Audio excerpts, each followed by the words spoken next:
What's going on, guys? Today we are taking a look at the GTA, as I mentioned in an earlier video. We're going to be taking just a very quick look at replacing the oil pressure sensor switch, whatever the official terminology is. I have a switch from, I think it's just Standard Motor Products, and it looks just like this. This is literally all it is.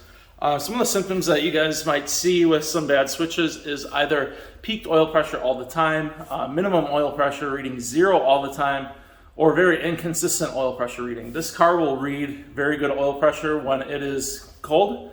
It'll warm up and it'll continue to say that oil pressure, and then you get into a drive and it just drops. I think we have a bad sensor. I really hope this is a bad sensor and we don't have a bigger issue, but I'm going to be showing you guys today how to replace that sensor, switch, whatever. So we're going to take a look under the car. I'm doing an oil change at the same time. That's probably the easiest time to do it because you are going to lose some oil when you do this. So best off to just leave it for when you do an oil change. So let's get under here and take a look at where the switch is at. All right, guys, I apologize. I am on jack stands. As you know, I don't have a lift. So we're just draining oil here real quick. If you look up right there, that is the switch that we're going to be replacing.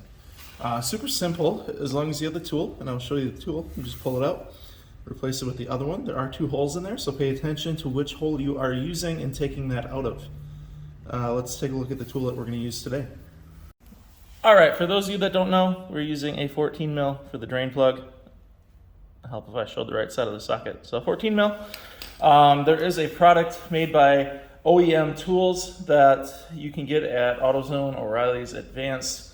I don't know if they're all the same, but it is a 1 inch to a 1 1/16 inch socket. The part number is 25254. I will put the part number in the description, but this is all it is.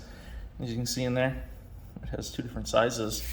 And if we take a look at it with our oil pressure switch, you can see it just fits right in there. So that's what we're going to be using today. You can probably use a vice grip if you need to, or something like that, but I think the tool is just going to be the cleaner way to do it. I had it sitting around from different projects, so we're going to reuse it. All right, guys, I'm going to do my very best to show you guys me replacing this. One thing with this socket to note is that it is a 1/2 inch, so you need a little space for it.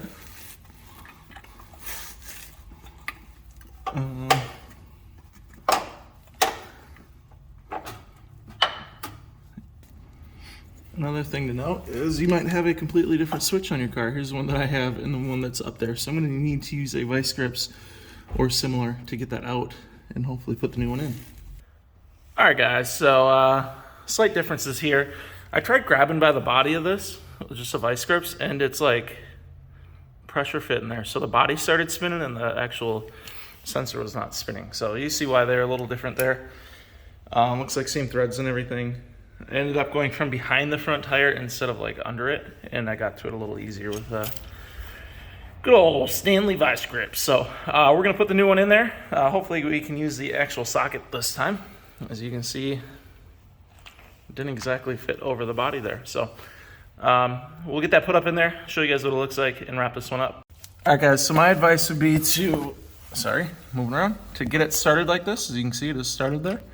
Make sure it is in the right slot. There is another hole just right above it. I don't know if you can see it, but there's a hole right there.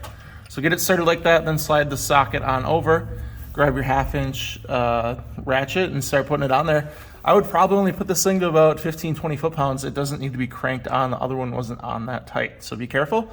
You don't want to strip it out and have a large pane. That's a difficult area to get to. So we'll put this on and show you the finished product. And we are in. There you go, you can see it. Super easy. Time to put the oil filter back on, drain plug in, topper back off. And we're gonna check and make sure this thing's not dripping over time, but if it is, it should be pretty easy to get in here and snug it back up. Today we are using some AMSOIL. This is their signature synthetic. I'm actually using OE, but I'm putting some of the signature stuff just in the filter and using 1/2 quart. So I always like to kind of pre-fill my filters so we don't get a dry start, especially when a car has been kind of sitting on jack stands here for a little bit, because some of that oil will have gone down into the pan. So yeah, I'm just gonna top her off. Make sure you always lube your O-ring, obviously, and get her all put back together.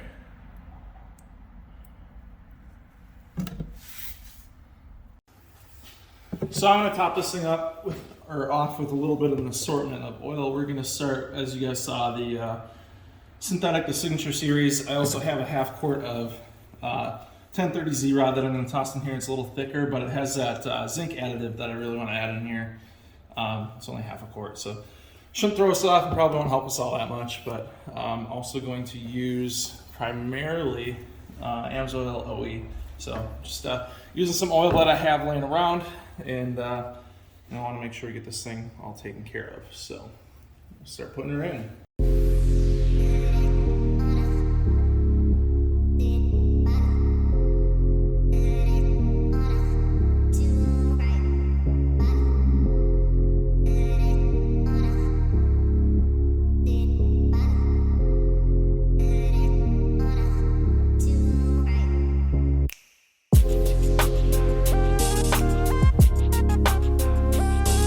And for my last quart, I always like to, this is just another OE bottle, but I put some Lucas oil stabilizer in here. So my last quart, you can use it up to 20% of your oil changes.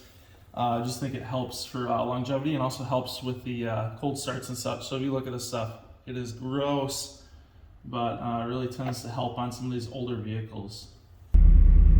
Here's my new reading. This is fully warm. We're sitting right around, I'd say right around 20 PSI, which is what I would expect at idle, or right around 600 RPM. So that's pretty good. Gets up to about 30, 35 PSI around cruising. The other one would be reading like, I don't know, 4 PSI right now. So it seemed very low. All right, guys, so that's how you do the oil pressure switch sensor swap on your third gen. The same for a 305 or a 350, they're the same block essentially. So if you have any questions, feel free to ask below. This really helped with our oil issues and gave me a better accurate reading on oil pressure. So feel free to ask below. Appreciate you guys watching. We'll see you in the next video.